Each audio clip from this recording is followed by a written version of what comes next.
Trump نے مسیحیوں کے روحانی پیشوا پر اپنی تنقید کا دفاع کیا اور کہا کہ کوئی پوپ لیو کو بتائے کہ ایران نے 42,000 مظاہرین کو ہلاک کیا۔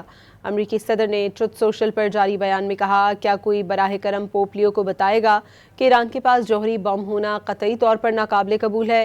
ٹرمپ نے اسی بیان میں مزید کہا کہ پوپ لیو کو ایران کے ایٹمی خطرے کا کوئی علم نہیں۔ پوپ کو جنگوں پر بات نہیں کرنی چاہیے۔ پوپ کو پتہ ہی نہیں ہے کہ دنیا میں ہو کیا رہا ہے۔ اس سے پہلے ٹرمپ نے دعویٰ کیا تھا کہ ایران میں حکومت مظاہروں میں 32,000 افراد مارے گئے تھے۔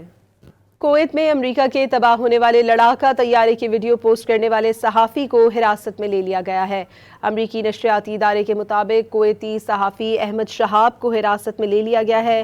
انہوں نے 6 ہفتے پہلے کویت سٹی میں امریکی فورس کے تباہ ہوئے لڑاکا طیارے کی ویڈیو پوسٹ کی تھی۔ کمیٹی ٹو پروٹیکٹ جرنلسٹ نے کویتی صحافی کی گرفتاری کو آزادی صحافت پر حملہ قرار دیتے ہوئے کہا کہ صحافی پر الزامات مبہم ہیں، جنہیں آزادانہ کام کرنے والے صحافیوں کو خاموش کرنے کے لیے استعمال کیا جاتا ہے۔